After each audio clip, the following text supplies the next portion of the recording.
Hello, everyone. So we are here to discuss some select stories from the Elephant Vanishes by Haruki Murakami.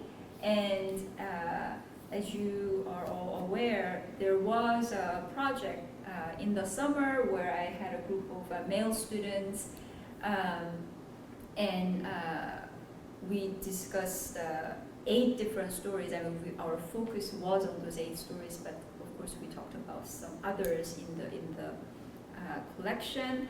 But at the end of the project, the participants actually, they strongly suggested that I should have a female version of this project, which I found very encouraging because they were very interested in hearing what female students would say. I mean, what women would say, as you know, in comparison to what they were saying in these discussions. And that interest alone was enough to make me feel very happy, because in a way the project was to take, you know, sexual difference or desire, all these you know, experiences seriously. And the fact that at the end of the project, that was the first thought they had, was very promising. It made me feel that our project was it had gone the way I envisioned. So here we are. We're not going to talk about exactly the same stories, mostly different, except for I think one, the Little Green Monster. I think we talked about it with the male participants, but we are repeating that story here. But other than that, I think they are all different.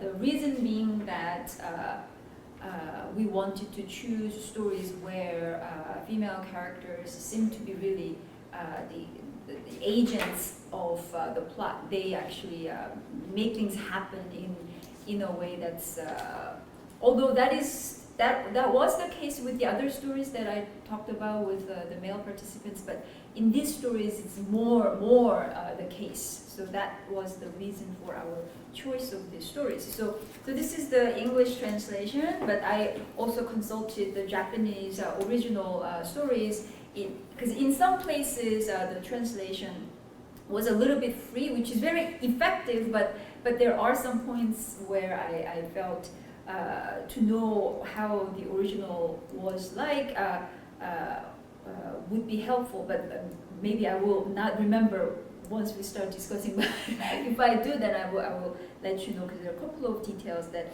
I found to be very interestingly different from the original.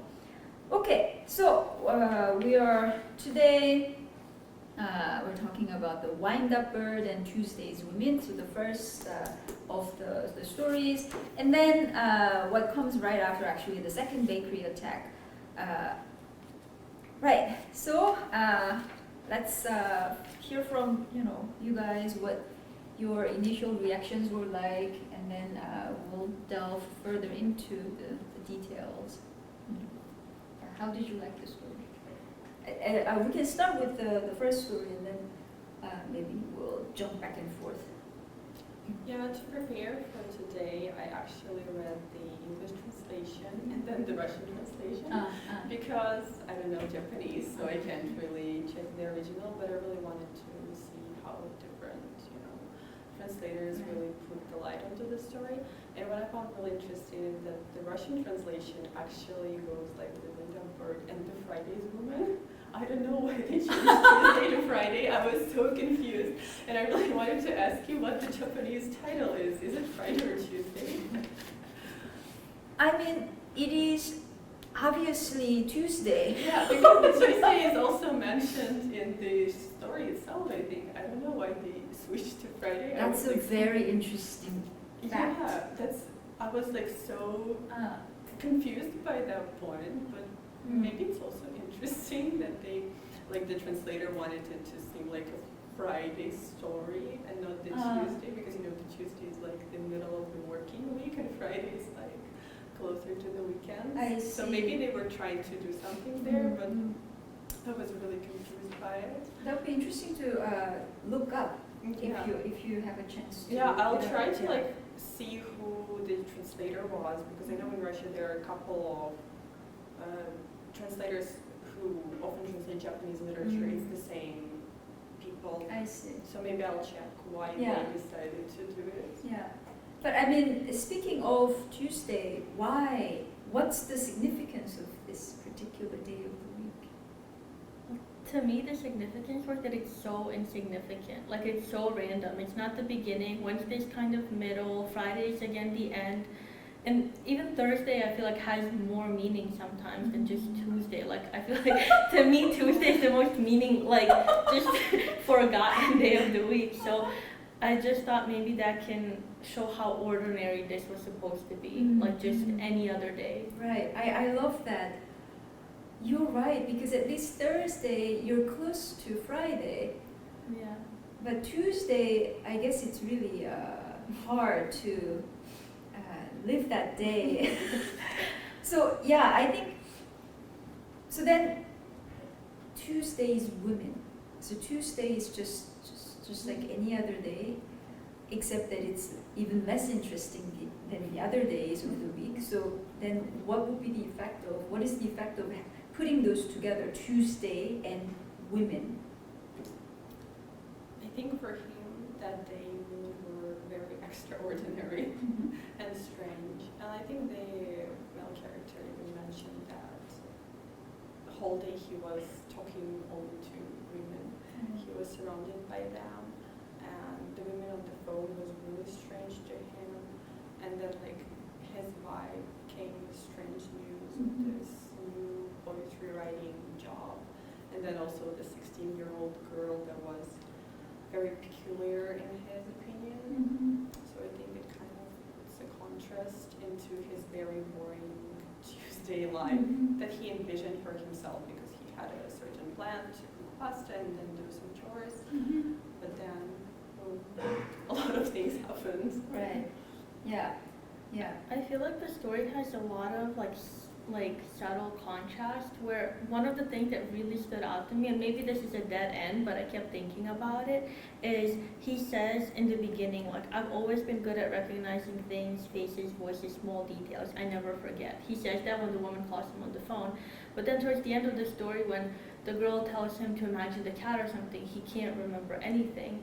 And it made me think, like, he's kind of an unreliable narrator, because how can he was so confident in this one thing like a few pages ago, and now he doesn't even know himself well enough to know that he can't really remember all of these things. So I feel like that made me doubt a lot of the whole story, basically. Like, I thought, could it be possible that the young girl, that maybe he imagined her, that she was just something that, like, his subconscious desire or something that he just, and it also made me think for the mystery woman on the phone. I don't know why, but I thought it couldn't be his wife trying to call and just kind of set a different dynamic between them, because currently the dynamic that they have was not very sexual or romantic in a sense, especially with her as a provider instead of him. I feel like that also made it even harder for them to connect. And even towards the end, like, she's crying and I mean, in my opinion, the cat's absence was like, you know, cracks in their domestic life and issues. So yeah, that's my thoughts. Yeah, I mean, just to conclude that one thought for the time being, you know, Tuesday. So the point is that even on you can comment on this, even on a Tuesday, this nothing sort of day, women are extraordinary. Right? So there's that contrast.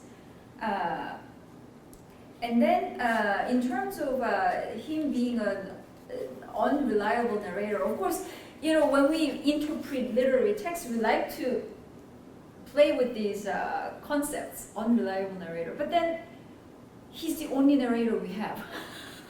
So for us to say that he's unreliable doesn't really help us in terms of so we're not gonna throw out the story just because he's unreliable, right? So the point is, I mean, this is also where we have that very useful, terminology like, magical realism. Although in this story, the magic is quite underplayed. We don't really see magic yet. It's just at the level of unreliability of the narrator, as you were saying. So the point is the girl what he's imagining.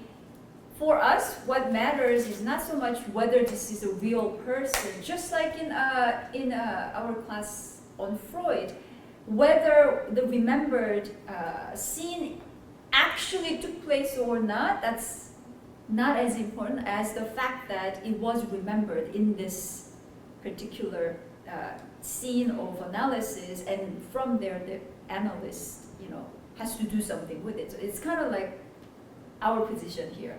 It's been told, now we have to do something with it. So in a way, the imagined woman, it would fit better with the woman on the phone, right? Because she sounds a lot like, it's very easy to think of her as just the other side of the wife, right? It's his fantasy. We don't know. That's where it becomes very mysterious. Is this woman really existing woman, or we do not know. So even as it is unclear and kind of mysterious, we need to do something with it. So that's just what I want to Ivana, do you have any comments? I actually have a different interpretation about the Tuesday. Oh, good. But I don't know if this is a reach, because I feel like Tuesday is where people anticipate the weekend. It's like it's building anticipation towards the weekend. You already anticipated over there on Tuesday. That's very optimistic. It's very cheerful. Yeah. But I feel like there's this building suspense, especially when the women.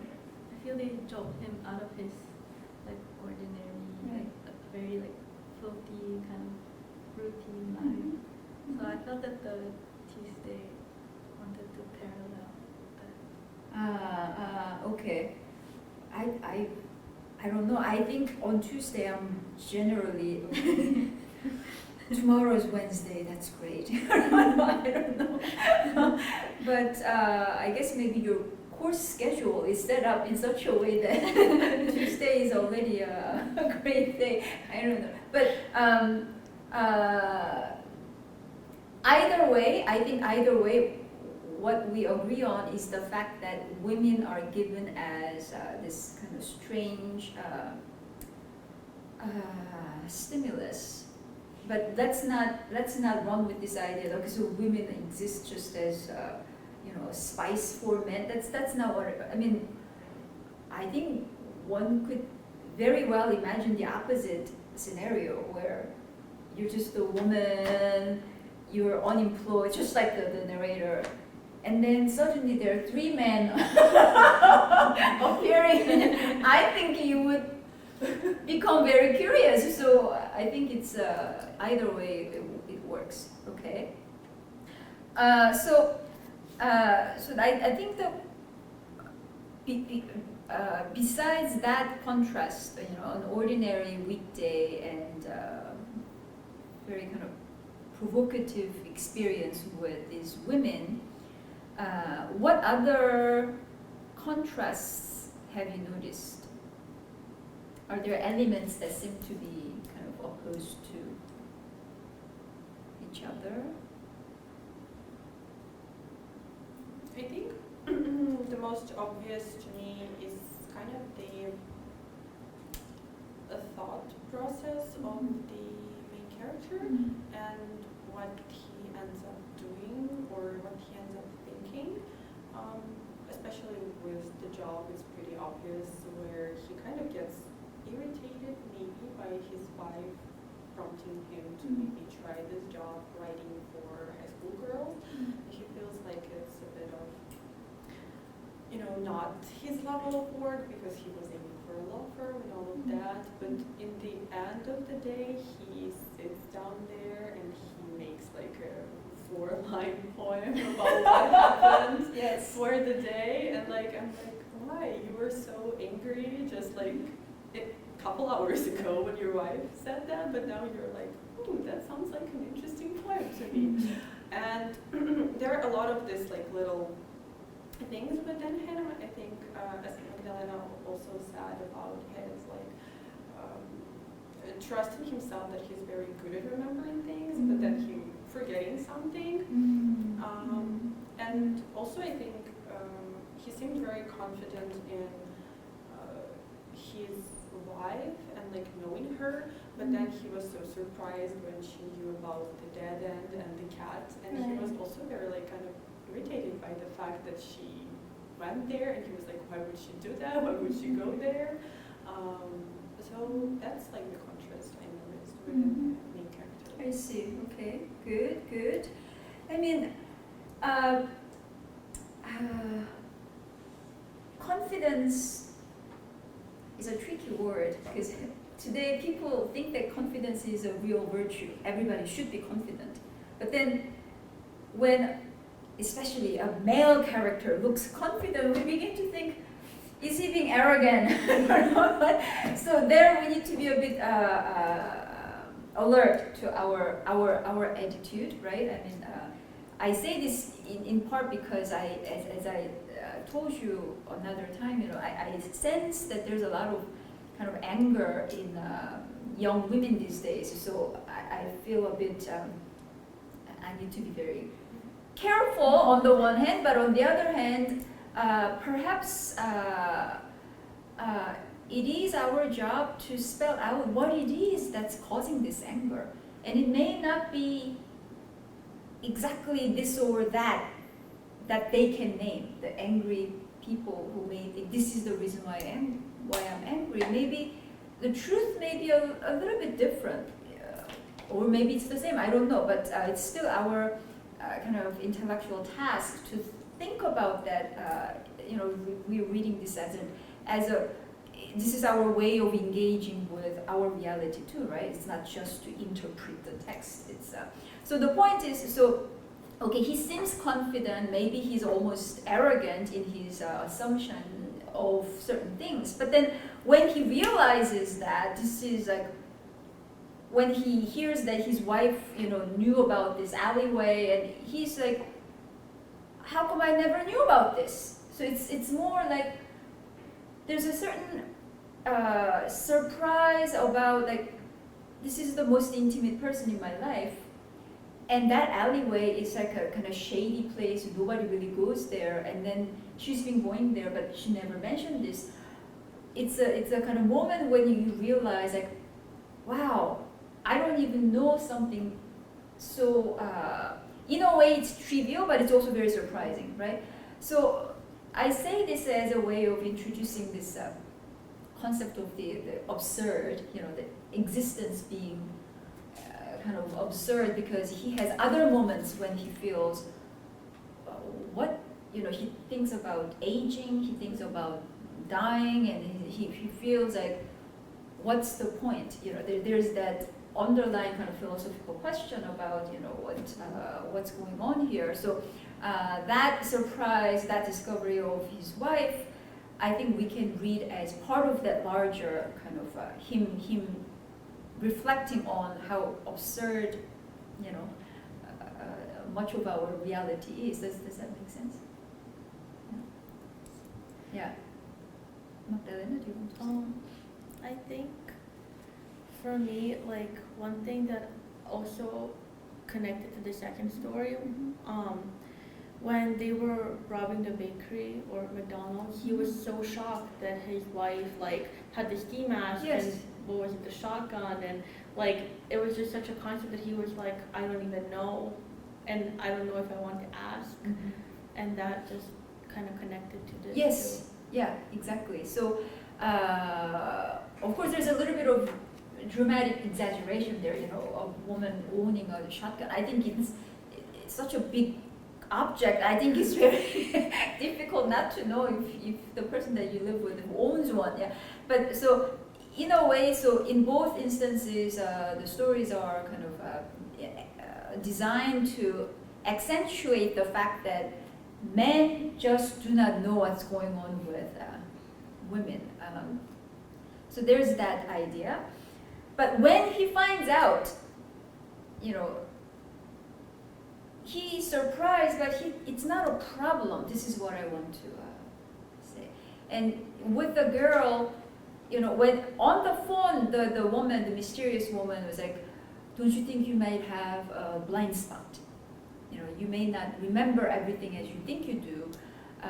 Maybe you have a blind spot. And he's like, sure that's not the case. But then when he is induced by the girl to close his eyes, and he's listening to her, and then he realizes her voice sounds completely different when his eyes are closed.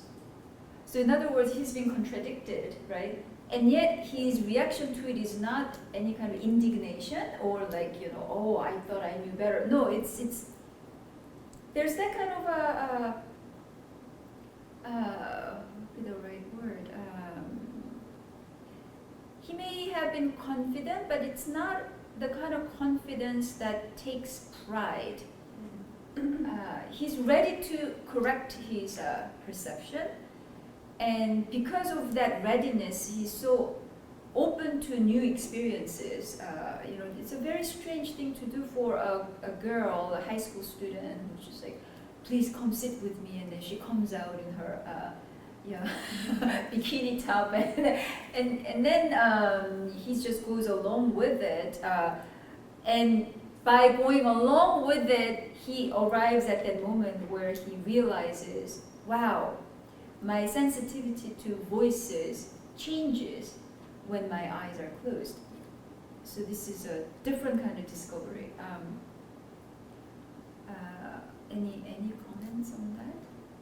I think throughout the whole story, there wasn't a single moment where he was ignorant or where he was dismissive. Like, it was only him being sure of himself, and whenever there was anything that would make him doubt, he was very much open to kind of seeing what that is. So I think that's like yeah. I mean, I don't know. I mean, even the poem, his point is not so much that I think, please correct me if you think differently, but I think his point is not so much that I want a legal job. I'm not gonna write for some high school student. It's not a question of pride or the status of the job. It's like, I know nothing about poetry. How am I gonna? And I don't know anything about high school girls. But then, by the time he recites that poem in his head, he had already encountered the high school girl, which means it's already done something to him. And when he composes it, it's not serious kind of composition. He's just like, kind of a spontaneous response to the situation with his wife.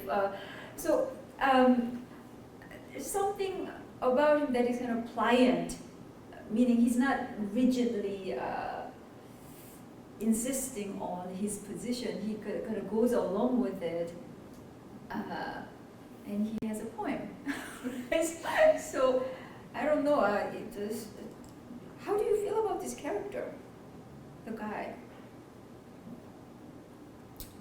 I think he's a well-rounded character because I was kind of tracking his relationship with women because I wanted to see like who is more pushy, the women in the story or him, and I found out that it's kind of a perfect balance actually with every woman because like for the women that calls, the first time it's her who hangs up. So he doesn't have like the last word. But then the second time she calls, he's the one to hang up when she starts the like sexual talk. And then with the wife, the first time she calls, she hangs up. But in the end of the story, we kind of see her sitting there, crying about the cat. And for the girl, she she leaves him very suddenly, but actually what was interesting for me, he didn't think twice about her after that point. Like after she left, he just kind of like noticed that she's no longer there, but like the journal or like cigarettes I think are still lying there, and he just like went on with his day. So they were also kind of equal, like she left him and he just kind of forgot all along about that. So I thought he was very, you know, I wouldn't call him negative character or like super positive character. He just was a human being having like different interactions, and sometimes he was, you know, reaching for conversations and sometimes he wasn't. Right, yeah. Did you like the character? I found him a bit sad because I feel like he has I don't know if this is Maybe we need to speak more. I don't know if this is the correct word, but like existential dread. Yeah, Because he has like zero agency. He's just like floating through life, and it's just Yeah. sad character. Yeah, I mean, remember, he explains how he quit his job. Yeah. He was very good at what he was doing, and he can't really name the reason why he quit. He just quit it. That's a sign of some existential crisis, or yeah. I thought that for both stories, the men were kind of passive compared to women. I think that everything he did, he kind of let it happen to him. He followed instructions. Like he woke up, and the wife told him to look for the cat, so he was like, I'm gonna go do this because I was told to do this. And then the girl invites him in. He's like, I'm gonna go in because she asked me to come in. So it just seemed very passive. Yes. So I mean, passive in the sense, because there are so many words that we use in particular ways, right? Like especially today in our cultural discourse, we kind of reduce the meaning of many words. But passive, if you remember, in some of the classes that you've taken with me, passivity is essential for for any actually radical kind of experience. You can't always, if you want to manage everything, you never really have that experience of this kind of radical encounter, love, or even the kind of work that you want to do in the world. There's a certain kind of pull. You're pulled toward it. We use the word drive, but that's also kind of commercialized today. It's very, but drive in the psychoanalytical sense, where the drive that is part of desire, right? The desire alone is never, this conscious wanting something. This is how we often use the word desire. I desire that, but that's not all of it, right? Desire, inside there's that drive that is kind of nonsensical, that goes against our conscious effort. That's why we are, when we are in love, we get kind of mad. It's beyond our kind of conscious, rational management. So that is passivity. You're kind of getting pulled to this or that. So here, his passivity is not.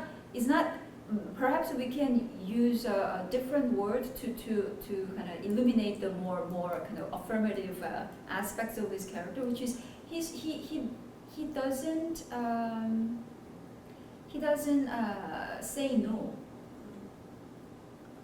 He questions, when the girl invites him into her yard, he hesitates a little bit because he's not sure if this is the right thing to do.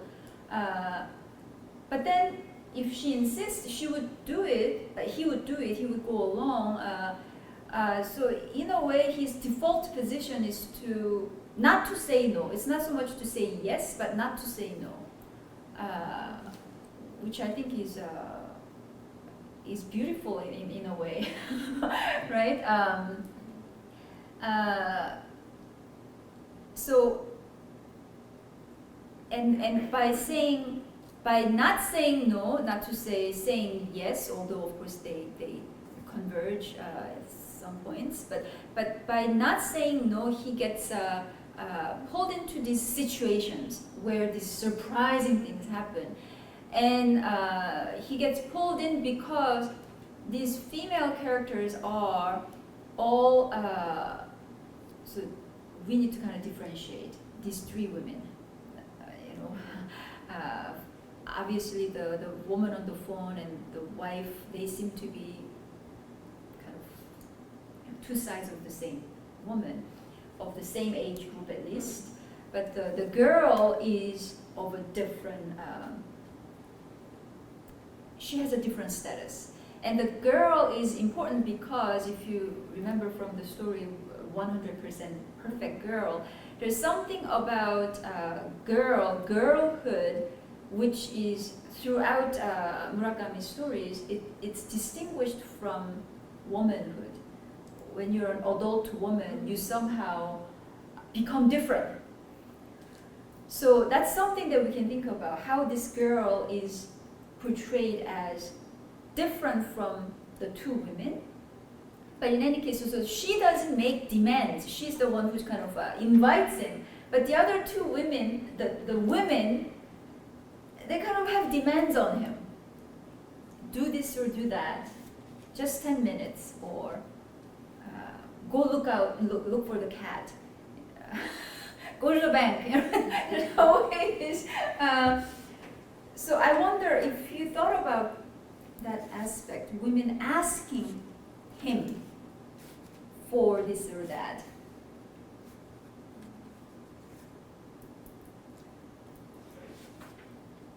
I wasn't so much thinking about it because it was kind of a point that I wanted to bring up as a question. Because for me, the conversation with the woman on the phone was a little bit unclear. Because with his wife, it was kind of, I think, established routine for them at that point since he wasn't employed and she was kind of, putting tasks on him since he always stayed at home. But with the woman on the phone, I had like a lot of questions to her, like why was she so centered around like 10 minutes and like why was she so, insistent on knowing the main character when he couldn't remember her, and he even described her voice as very like undescriptive, and that was kind of like just my why questions. Yeah. So what is this woman? That's probably the question. What is she doing in the story? How does the story profit from having that character? For me personally, I thought that it made more sense if the wife was the woman on the phone, because he couldn't place her, but she was so like adamant that she knew him and that he knew her. And I thought about how he fell in love with her and there was the sexual side of her, but now with their marriage, like they've been married for a while and now she's the breadwinner and he just sits at home. He kind of like forgot to see her in that light, like forgot that side of her almost. And I thought about how, like, even typically, I feel like a woman is seen as like a caretaker or like in a sexual way, like a wife or like a mistress. Like it's those two opposing sides, and now that he only saw his wife as the caretaker, he kind of forgot to see her as this sexual like mistress side, and that she was trying to just evoke that in him. She was trying to find the cat. She was trying to bring that back into their relationship. Right. Yeah. I mean, the interesting thing is that obviously the wife, she's the one who even, the wind-up bird, we have to figure out what that's doing, wind-up bird. But who gave that bird a name? It's the wife. It's the wife's name for it. And so what he noticed was that the sound itself, he's very sensitive, his ears are very sensitive, but then she is the one who named it. So there's a certain, kind of contrast here between him being, his senses are very alert, and her being very good with language.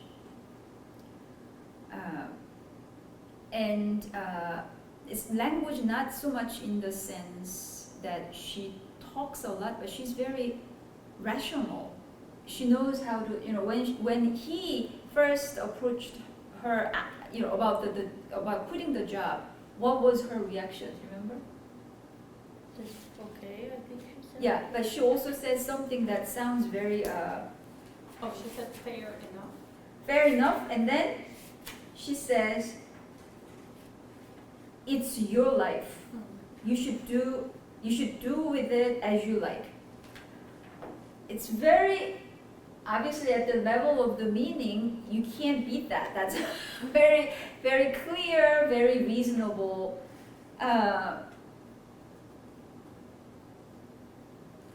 So in other words, our senses, the bodily senses, can be very accurate, but at the same time murky, because they kind of defeat language. We can't really grasp the sensations we have with language, but it seems that we are not given any clues as to how she experiences her body.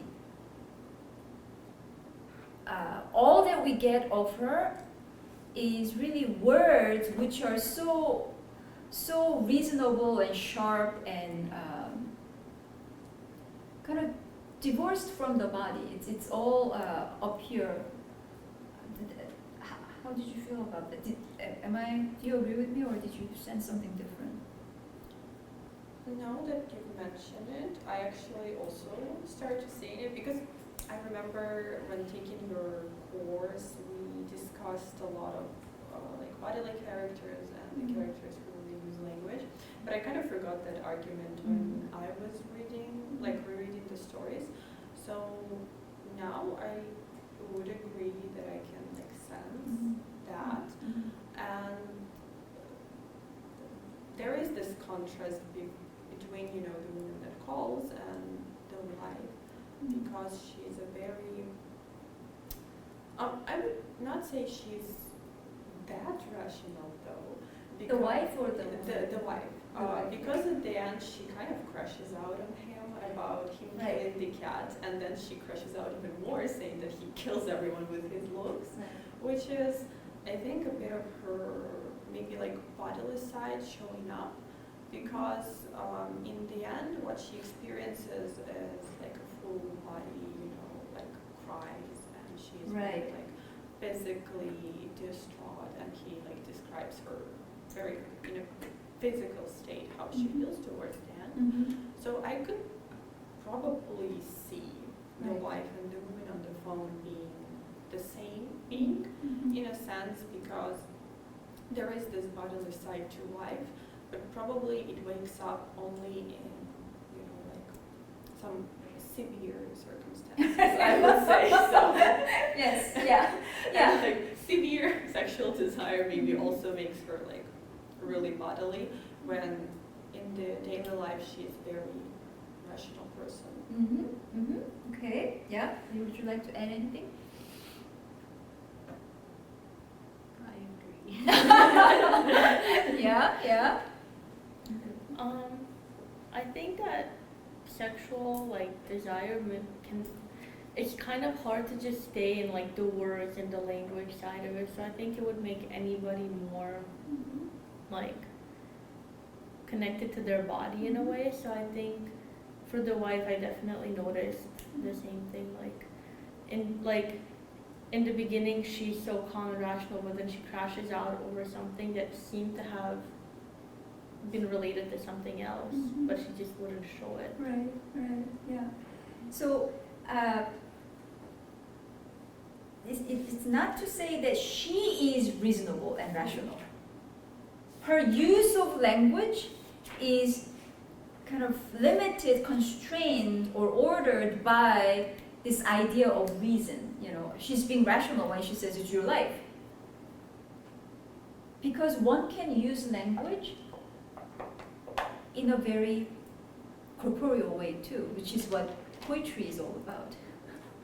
And the fact that at the end, just like that, he composes this poem, which is, I thought, pretty nice, you know. It's like a completely mundane context that he was able to just compose a poem.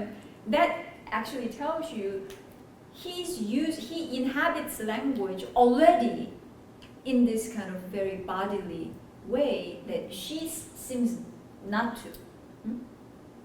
So when she really becomes, it's true at the end where she says, "You killed a cat," it's very irrational, right? So that's why it comes out as this kind of explosion, as if her, you know, up to that point she was really managing her language with nothing but reason, you know, managing in the where her body is kind of like the language is cleared of the body up to that point, and then as if the pressure was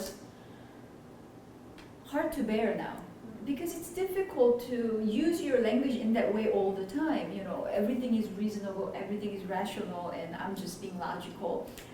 As if that created this pressure, and then now it had to be released, and it comes out in this completely irrational explosion. You know, you killed a cat. But in any case, so there's that this kind of excessive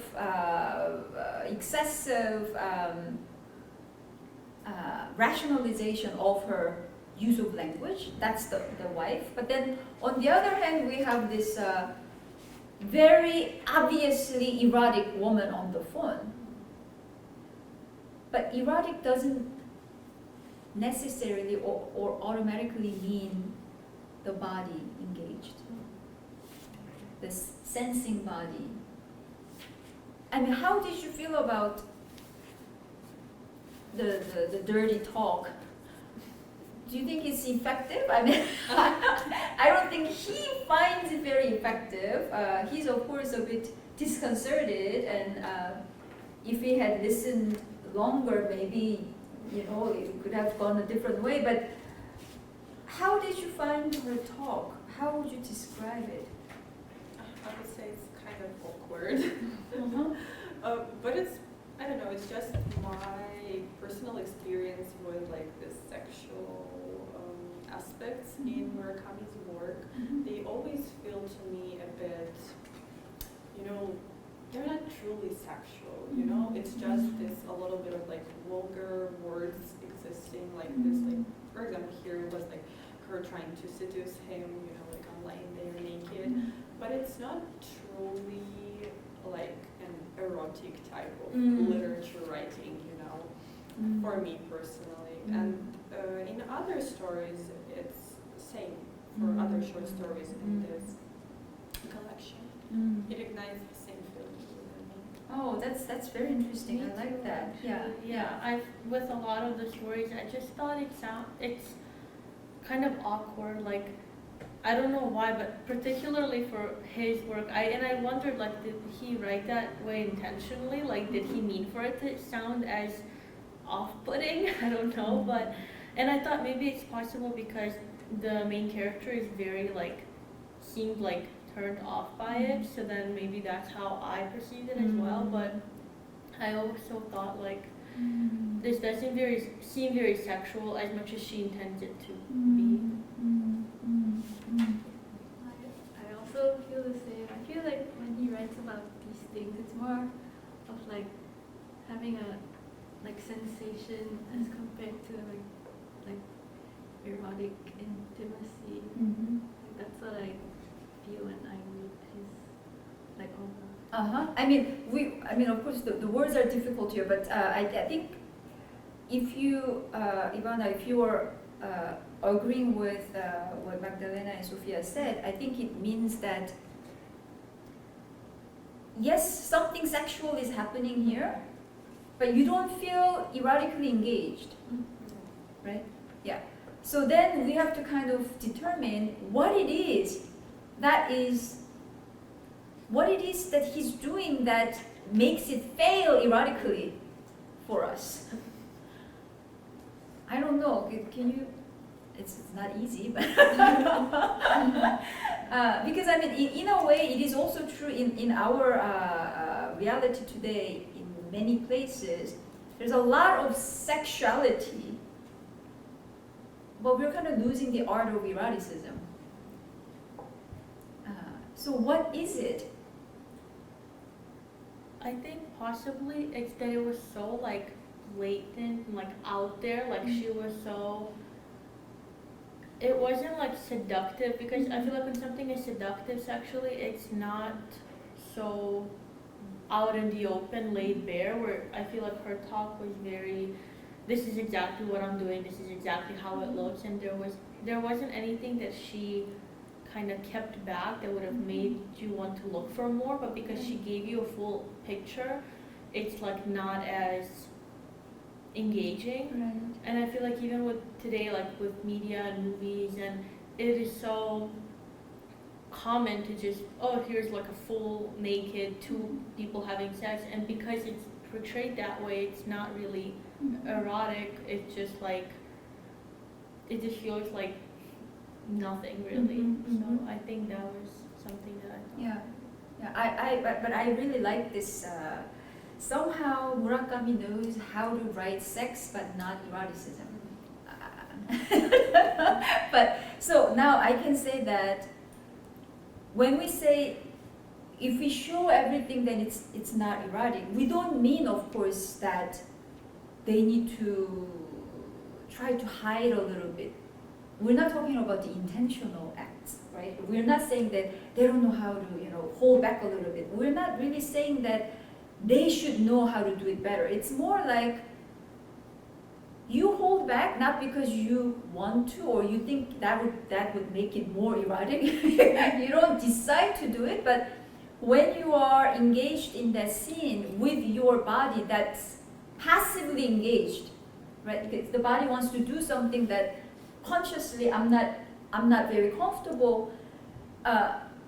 It's that passivity that makes us withhold without intending.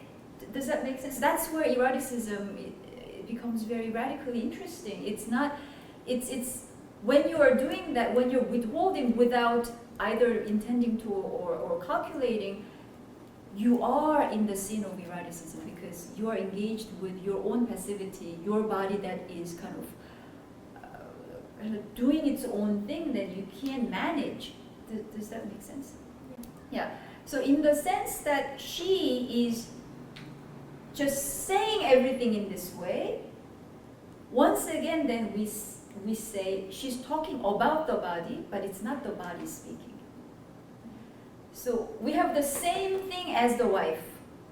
It's language that knows nothing of the body, that doesn't relent to the body.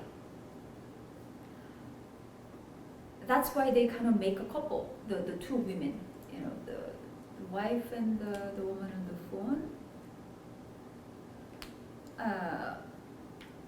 And we can almost say that, in that sense, it's women seem so, I don't know, harsh or demanding, not because they're, bad people or anything, but because somehow they're missing the body, if that makes sense. And then it is with the girl, we get the body a little bit. How so? I would say that at least with the lady on the phone, she was using language to intentionally describe her body and try to make it more appealing to the main character. But then the girl, she was just being herself. I don't think she was intentionally trying to seduce him or anything with wearing a bikini top and just shorts.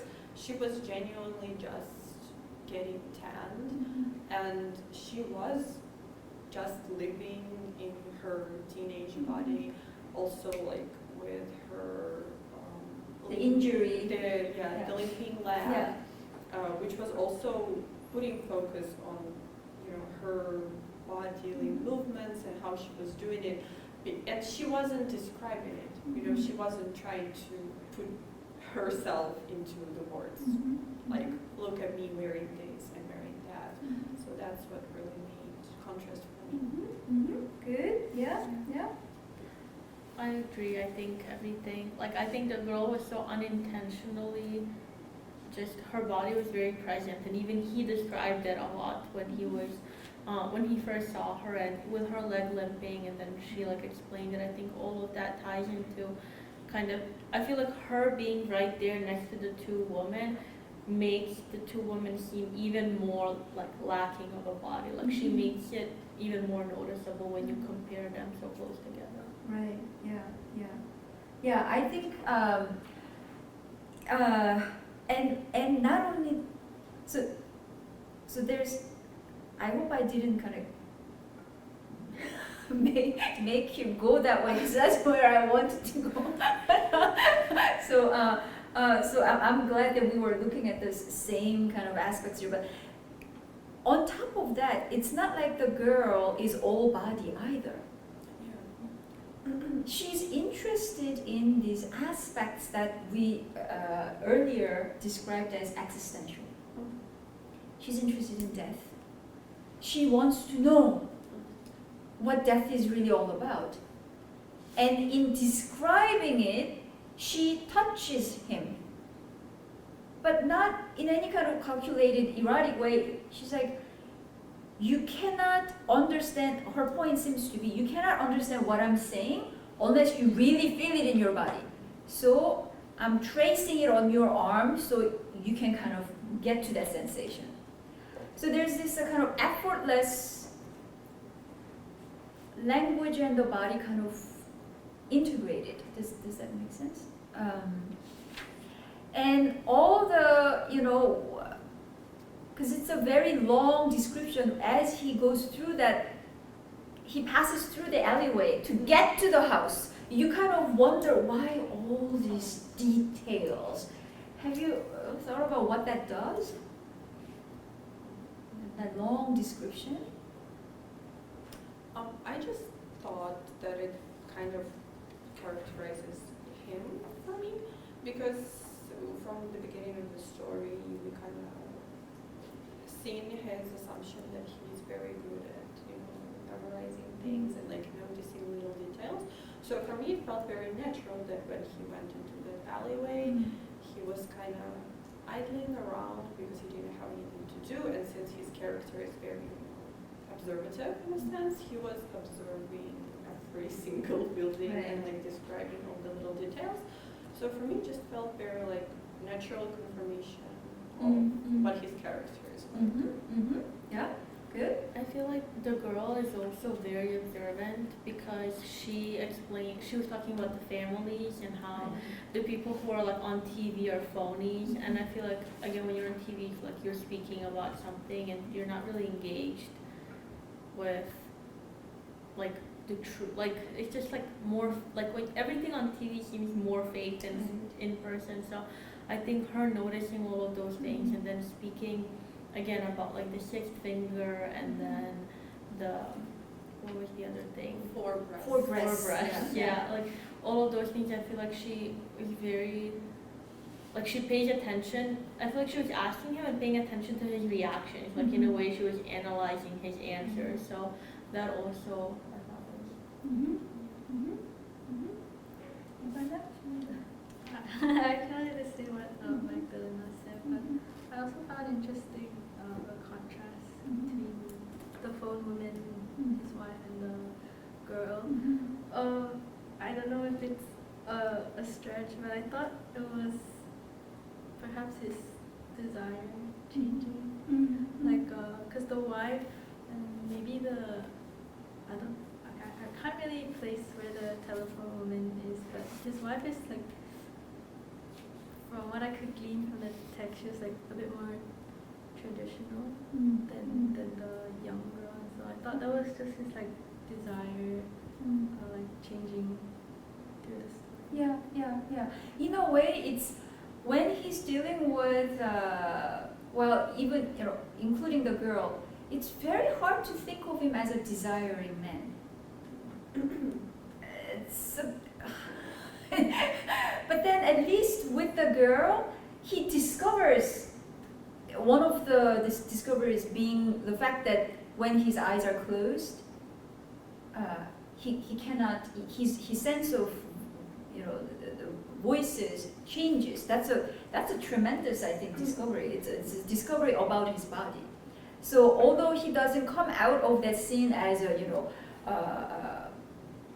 clearly desiring subject, still he's in the kind of muddy, kind of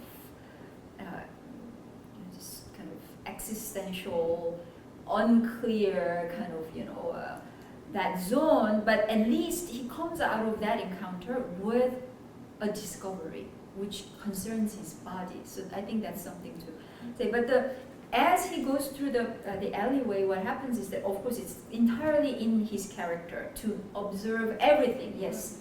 But the tone of his voice as he observes all these details is really, once again, it's this kind of the premise of the absurd. What's happening here? It's kind of what is it? And then the absurdity of these different architectural forms because of the historical contingencies. Basically, a house can have remnants of completely different eras all mixed together. And he notices these things, not just details of this or that house, but it's kind of absurd details of human history or existence. And we can even say just modern Japan. This is what modern Japan amounts to. It's just, and the people just putting more and more kind of basically fences, but they don't think about how to actually redo the alleyway. They just become very defensive, just don't come into my yard. It's the attitude. So it's through that kind of existential passageway, he arrives at the encounter with the girl, and she greets him with proper kind of messages, sit down here with me and let's talk about death. And I'm not just going to talk about it as some kind of philosophical idea, but I am completely absorbed in this question. I'm sure there is something like this kernel of death in everybody. It's all very really felt philosophy, not some abstract conceptual philosophy, right?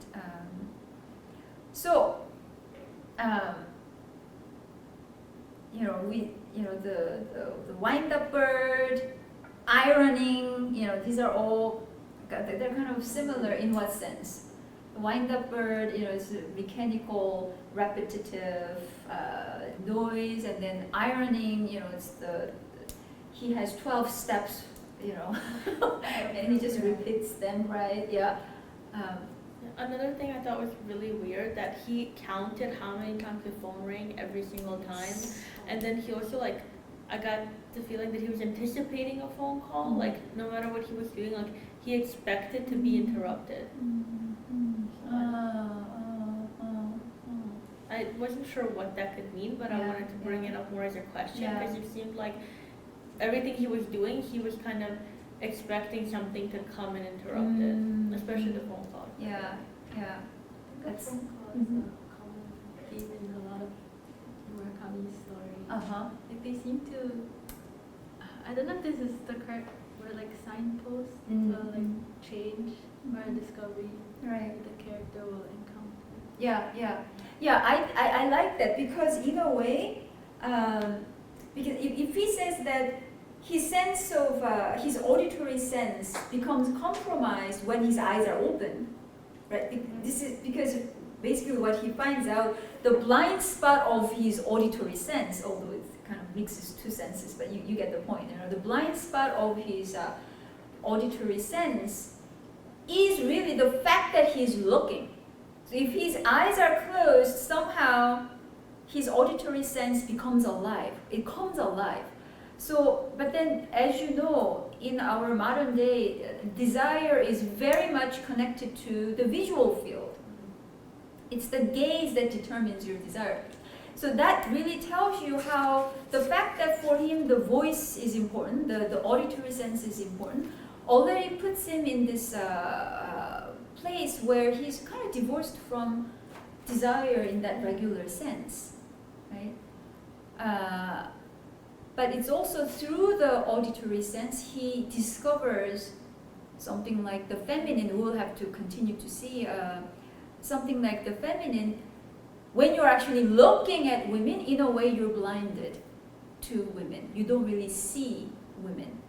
It's precisely when your eyes are closed, you actually hear the feminine. You can sense the feminine in a way that your visual sense would not allow. I think that's... that reminded me of the movie Scent of a Woman. Uh-huh. With like because like I feel like that's very much when I first watched that movie I was in such like I don't want to say culture shock, but I was like, wow, like that is really not the case today. Like I feel like a lot of people, if they watch that movie today, they will be not as engaged or like interested. They wouldn't understand the point of it, and I feel like that has to do. I mean, yeah. Culture shock and generational shock. It's a movie with Al Pacino, who's not at all like this guy, but but in any case, yes, it's something about the gaze that cancels the other senses so easily. That's why the screen is such a problem, right? So in a way, I think the wind-up bird, that noise, he notices it. It's kind of like a bit like if you have read Albert Camus, the Stranger, the sun. The glaring sun for him is the sun appears periodically, almost as if it's reminding the main character of existence as absurd. So when the bird, this is not a very nice, pleasant noise that this bird makes. A screechy, kind of a repetitive, periodic noise. I think it's almost really the reminding him of existence that he finds kind of difficult, and whenever the pressure gets too high of his existence, what does he do? He goes to irony, where he's kind of imitating the regularity, the periodicity of the bird winding up the spring. He does it in his own ways. In other words, he deals with the difficulty of existence by kind of following its own example. The bird, but he irons. They're kind of similar, right? But in any case, his body is always engaged. He has to move his body to deal with it. That's what makes this character very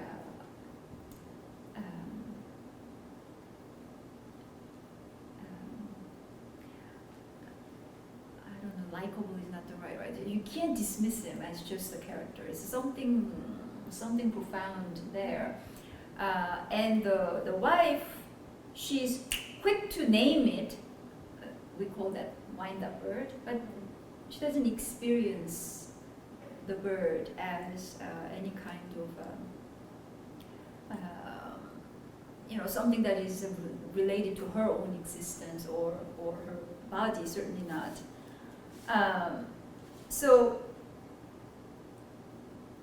I think we kind of, but then that this doesn't mean that he should be left alone, as he says. Why is it that people cannot leave me in peace, he says. It doesn't mean he should be left in peace, because he himself says at the end of the story, what's the final line? You can't keep counting Yes, forever. exactly. He says, you can't keep counting forever, which means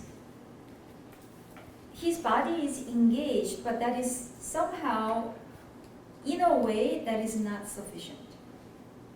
So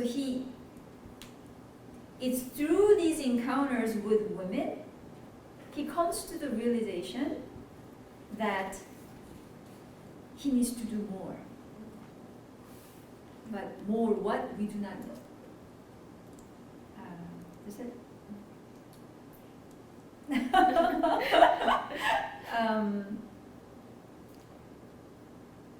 And of course, what's interesting, because there are some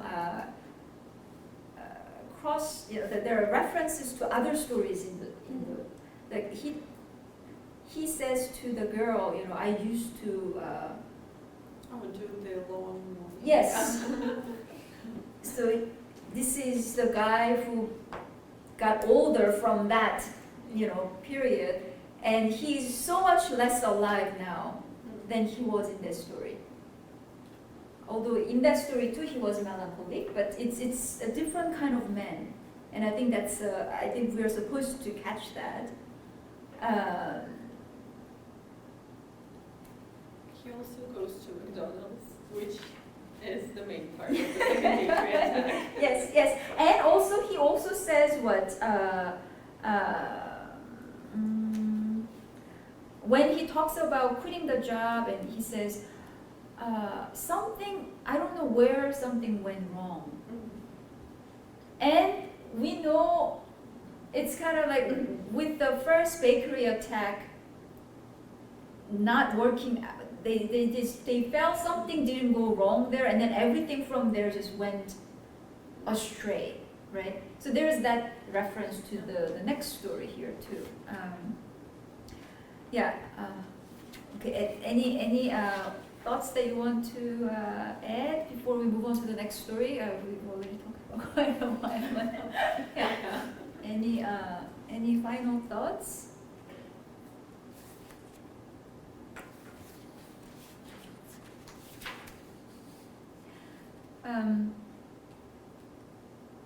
I didn't quite answer the question that I posed, like the difference between sexuality and eroticism. Yeah, I did say the passivity of the body, yes. But also what's clearly missing in this entire story, which I think we see the same thing in the next story, is like there's no such thing as tenderness. Tenderness. There's sexuality approaching eroticism, which actually fails. But then, in a way, tenderness is our it's our own kindness to our own kind of passivity, if that makes sense. Because the passivity, the way the body is allowed to be passive in an erotic situation, it's difficult, and in that difficult situation, you become tender. It's your way of being kind to that passivity, in which two people are together engaged. Does that make sense? I don't know. Does any? I think for this story there was no tenderness between like the wife and like the main character, but I think there actually was a tenderness at the end of the second bakery attack. Okay. Because after everything was done, they both felt this immense satisfaction of their hunger finally settling in, and the wife, she was described in a very gentle and tender way how she went to sleep on his shoulder, and he described her being as light as a kitten. And I think that was probably the cutest line I've read throughout this couple of stories at least. So I think in the second bakery attack, the main characters are doing a lot more better, in their interpersonal relationship than it's portrayed at the Tuesdays Women. Okay, we'll see. We'll see. So in conclusion, I'll just simply say that in the first story, neither sex does very well. They're all kind of wrapped up in this kind of lack of some kind of satisfaction, but they do not know how to get to it. They just do it differently. They do their dissatisfaction differently, the two sexes, but we have no meeting point. The girl comes closest to providing certain hints as to how that meeting points, how those meeting points may actually be created, but we don't really see anything beyond that. Okay, so in the bakery story, so this is sweeter, yes, possibly, but what continuity do you see between the two stories? For me, the first, one of the first lines was really stood out when he says, We never choose anything at all. yeah. Things happen or not. That I feel like it reminded me of the first story where again I thought like he's just letting things happen to him, and even in this, like the wife is the one who says let's go and let's do this, and she pushes him to do it. And I also thought it was interesting how in the marriage, like she now kind of took on his curse, like now this is her thing, so this is their shared experience that she has to go through too, which is kind of opposite of what the wife says to him in the first story, where she's like, that is your life, you do whatever you want. I feel like in this story the couple seems a lot more intertwined, like we are sharing a life together, so we depend on each other, whereas in the first story it was more like you're adult, I'm an adult, and we are simply in a marriage. Right. I mean, I guess it makes a difference they've been married for 2 weeks as opposed to Yeah, the other. But I don't know, how do you feel about this wife? I loved her. I really loved her character. I didn't feel anything towards the wife in the first story, but here I really like the contrast between them, because for the main character, this whole first bakery attack was kind of an experience he was not sure whether he should have shared or should have not. And for his wife to own a shotgun, it wasn't such a, there was no unsureness in her doing the second bakery attack and like showing this new dark side of her that she was very confident in. And I really like that in her. And I think the theme that kind of connects the first story and this one is that you don't really know your partner 100%, because the wife didn't know about his first bakery attack, and he obviously didn't know about her own ski masks. Right. So they kind of had a lot of surprises for each other. Right. Ivana, did you like the wife? I really like her, because I felt like I don't know I don't know if I'm reading too much into this, but when the husband talked about his first ever experience robbing a bakery, and then like they robbed McDonald's together, like I felt like she was also like, even though she was like directing everything, I felt like she was also like supporting him a bit, because I feel like he had a like curse from the first bakery attack, and he wanted to break that, so I felt like she helped him. She helped him. Also, I don't know. Yeah. Honestly, it's very surprising to me to hear that you guys liked her so much, because I didn't really, I didn't feel anything towards her particularly, but if I had to, I would be more on the negative side than the positive. I don't think that I never got the idea that she helped him, because even in the last line, like he says, was it really necessary for us to do this? And she's like, of course it was. Like she was very insistent on doing this thing, and even in the McDonald's, like he seemed kind of uncomfortable, and she was the one who led this entire thing. So I got the idea that she got to live out her fantasy through him, like using him as an excuse, like this is for you because I now got your curse. But I got the idea that this is just what she wanted to do, because I didn't really get the idea that he really wanted to do this, or that he felt that this would make much of a difference. So Right. Yeah. I didn't really have Yeah, a positive. I mean, interestingly, when they're both so famished, he suggests we go to a all night restaurant. And what does she say? Oh, she dismisses. Yeah. She says you're not supposed to go out to eat after midnight. So she's actually very normative, and he actually says on 37, bottom of the page, whenever my wife expressed such an opinion or thesis back then, it reverberated in my ears with the authority of a revelation. So this is once again a certain kind of a certain way of inhabiting language, right? Rules are set. That's the premise of your language. That's why it sounds so authoritative. It sounds like you cannot go against it. And then the moment she hears about this, and there's something about this insistence, tell me what. he doesn't really want to. He's hungry. He wants to go get some food, but she needs to hear the story.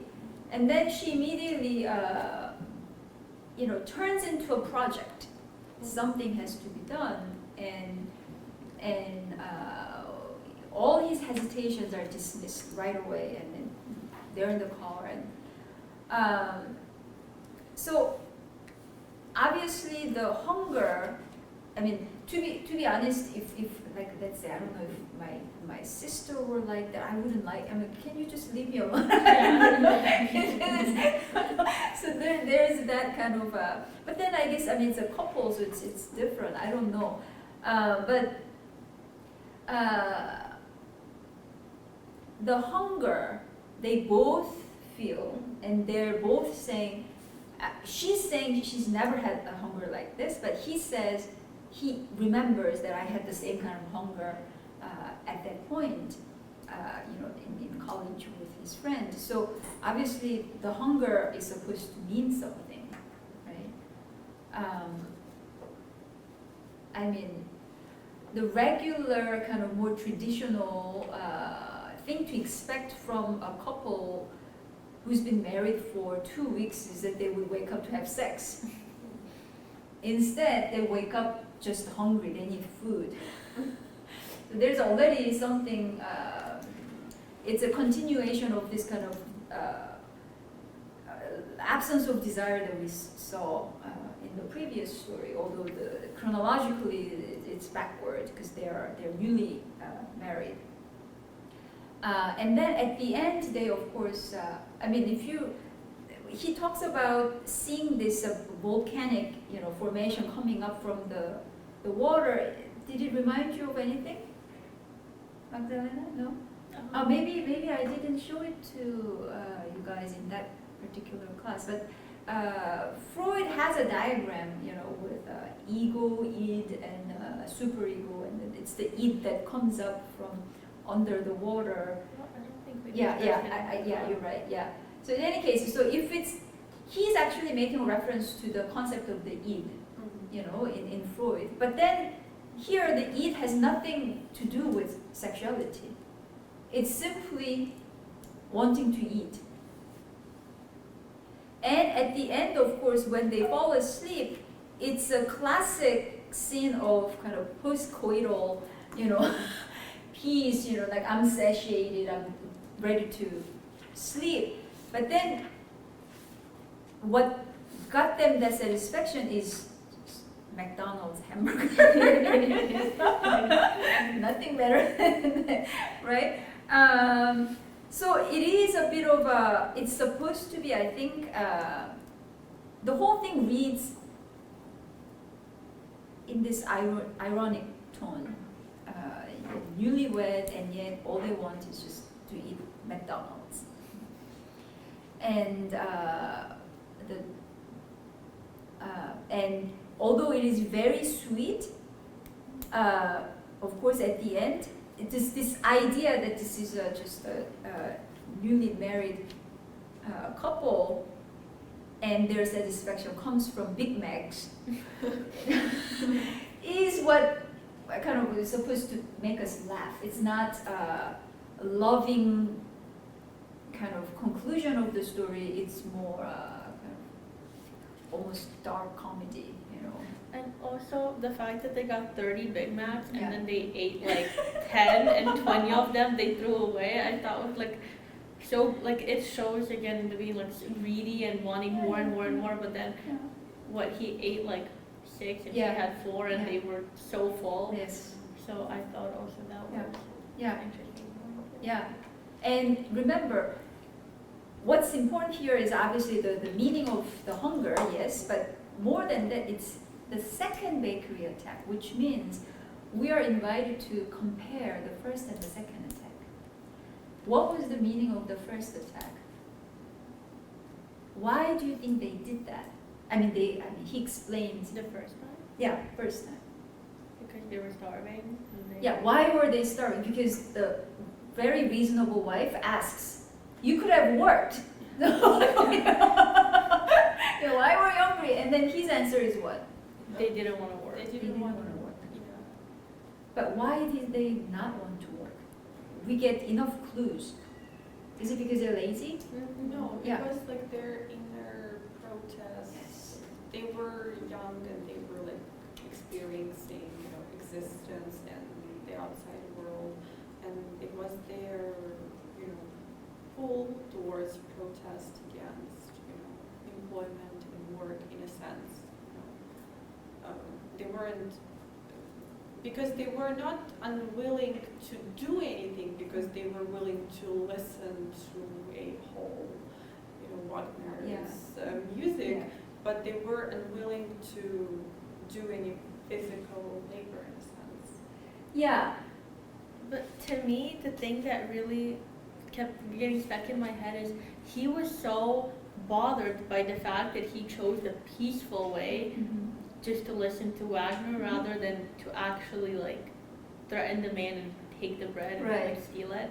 And I really was thinking like, why would he have like, was this some rebellion? Like he was young and he needed to do something wrong, and he didn't like that the man kind of allowed them to do it because he didn't feel like taking something that wasn't yours, but rather I was given this as charity maybe.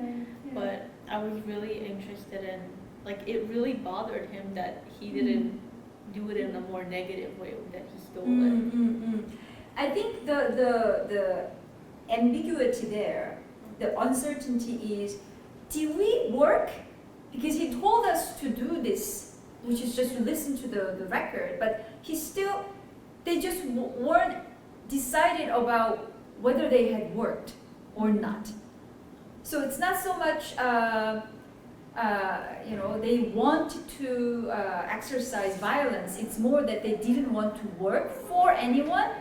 But the fact that they did what the guy told them to do makes it very unclear whether they worked or not. So this is, I think, the problem there. But their refusal to work, this is really a refusal.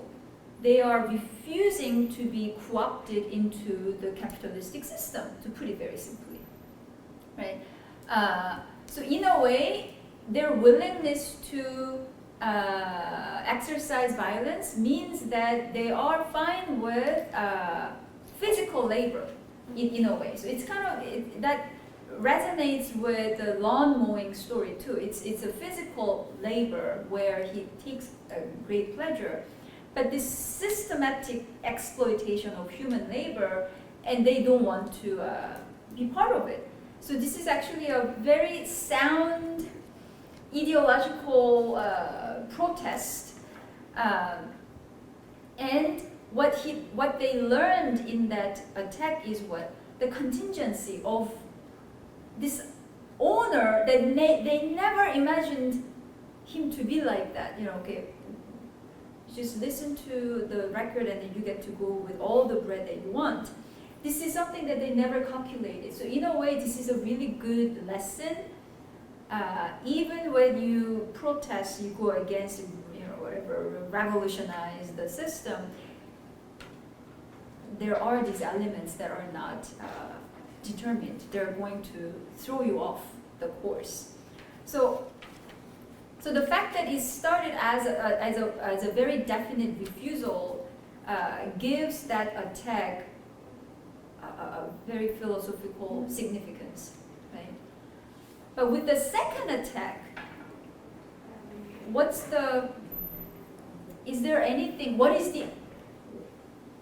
is the objective? I mean, the first attack, the objective was to get fed. They were hungry, right? But they just refused to work. But in the second one,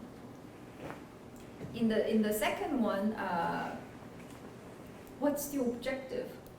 To get rid of the curse. The curse, which he's not sure. Only thing he knows is that since that attack, the first attack, things started going wrong. But as examples, he gives what? I got a job, I met you, and I married you. In other words, what he means by things going wrong is this normative life that came. I feel like it's like he gave in to the capitalist system that he wanted to rebel against so much, because the thing that really stood out to me is in the end they're eating McDonald's and looking at the poster billboard of Sony Betamax, whereas before it was like a bakery, like a traditional, like what is family-owned bakery, and then was to Wagner, whereas that was more again anti-capitalist, I guess. Right. And this is like completely just, and again, getting 30 burgers but eating only 10 is also like Overconsumption. yeah, Yes. and even this like hunger of like I want so much of this was also to me like like capitalist. So Yes, yeah, exactly. And not only that, McDonald's was ready for any kind of robbery. We're insured.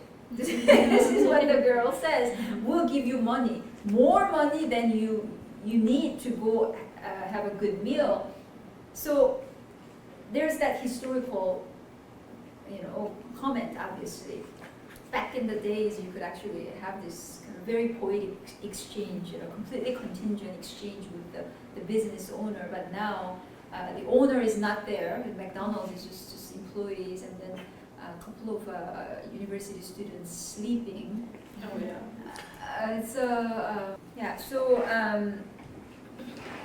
The fact that the first attack had a definite object of negation, I think is opposed to how in the second attack they have a definite object that they want. So it's very easy when we think about the word desire, we think that it's desiring something, but really radical, way in which desire operates is kind of to go against something that it wants to negate, which is kind of once again kind of reference to the stranger in Camus. He's not someone who would say, I want this and that, and then when you are actually very certain of what you want, it's very difficult to stay open, because you will pick and choose in order to do everything to possess that thing that you want. So you become a very closed kind of subject when you want something. But when you only know that there are certain things that you would refuse, that you would not want, the rest of the world opens up to you. You don't need to say no to almost anything. You just say, oh, why not? This is how you become. Why not? This is exactly what the husband was like in the first story. Okay, maybe not exactly yes I will, but it's more like why not? So that makes the subject in this very productive way, extremely flexible. So that's the kind of tragedy here. In the first story, it's one definite negation. Other than that, it's a kind of openness. And the negation was a kind of necessary historically because it was about the capitalistic system of exploitation. But then he lost the battle because you have to go on with your life, and all the things went bad as far as he can tell, which means he still remains that kind of rebellious subject, but he doesn't know how to do it. And then he now is married to this woman who's extremely practical, who operates by way of what she wants rather than what she would refuse to do. So an ethical point I would add here is that I think it's extremely important to know where you kind of draw the line, beyond that I refuse, right? I think this is very, very much forgotten in our contemporary culture view. It's about a series of things that we want instead of, so, I don't know. So I've kind of argued that the final scene is not as tender as I don't know. Sophia, do you want to respond to that? I would say that why I like the wife so much is not because she is, I think she's a good person or a good character, ethically wise. I would say that I like her because she is very active in having what she wants and in instantly doing the actions that lead to her desire, which is very contrasting to previous characters, Right. even previous women who were not so proactive in reaching out to their wants. And she's very pushy and she's using her husband, but I don't think that's necessary, makes her a bad person. That makes her a very interesting woman that uses the situation to her advances, and that's what makes me like her so much. Okay. Yeah, that's fair enough. Yeah. I mean, I got the idea that she was also like using this situation because she has a shotgun. She probably was waiting to use it, very excited. So I imagine her like so excited to finally I want to use this and this is an opportunity for that. But I didn't like her particularly because she was pushy, because I imagined if it was me, somebody was in my space like that, I feel like even though he didn't say it, he was very clear that that wasn't something he was interested in doing. Even in the end, he didn't really have to do that. And she didn't really consider his feelings in the situation where she wanted to get something done and he followed. But when he was starving and she was starving too, but he wanted food, she said no and he said, okay, then we won't. Yeah. Which to me was crazy because you're so hungry and she said she doesn't feel like getting it, so you're just going to sit here and be hungry. Right. So Yeah. For me, I found it, I think, sweet, but not because of the wife, but because the volcano was going. At first, I didn't from what I thought. I thought, because I didn't know that it was an allusion to Freud. I thought it was just his own existential dread, this emptiness, like on the verge of erupting within him, and this hunger sort of worsened it, and then when it feels really satisfying when he said it was The gone. volcano is gone. Yeah. I mean, I'm not saying that he really meant to refer to Freud. I'm just saying that there happens to be this kind of coincidence. He could be, maybe Murakami wasn't thinking about it at all. That's very possible too. But it makes sense in the scene because it's this how the id is expressed, what kind of form it takes in our culture. I mean, this is not even our culture, this is the 1980s. But but today it's completely normalized. Today it's food. Already you see, what you would expect to be kind of sexual kind of desire, you would expect to see that in this newly married couple, but what they want is just food. So there's that. That's why I'm saying it's very ironic in that sense. But I think more than her personality, whether she's likable or not, the effect that she has on the husband's character is that the husband is still, at some level, he's still alive to these existential questions. He still remembers the unresolved kind of these urges to go against the normative world. But what she's done is, by directly interpreting that anxiety of his youth into a project that she can just perform right away, in a way it dulls that philosophical dimension of his life. That's what makes me not like her very much.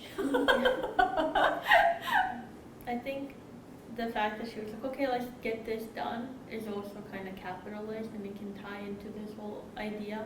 And also the fact that, what was I gonna say? I lost my thoughts. Okay. Actually, I kind of agree with Magdalena, because he did say he doesn't want to work to get food, but when I think of it, the wife is like actually telling him what to do, and he's like he's still technically working to get the food. Yeah. You mean the attack? Yeah. That's working? I mean, because from what I thought, like she's like directing. Oh yeah. And then for me, I mean, if someone tells me what to do, I feel like I'm. She's kind of a manager a little bit. Did you get the thought? Yeah.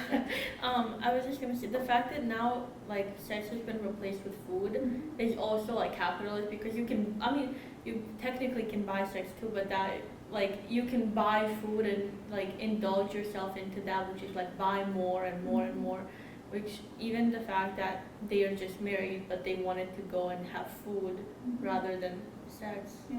Yeah. I mean, I'm not saying sex is better than food or anything, but you see what I mean. The text makes that kind of a ironic gesture towards that situation. Okay, this is 2 weeks married, and then they feel this enormous something wanting, but they determine that this is food. This is the hunger.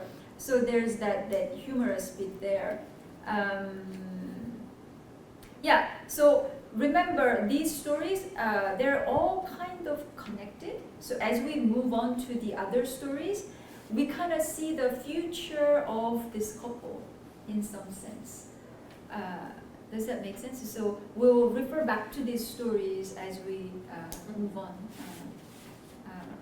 Any final thoughts or questions? First, I have a question. So, is it like their decision to rob instead of to buy? Is it like they're practicing like autonomy,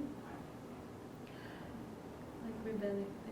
Yeah, in a way, they want, because robbing something is also a form of labor.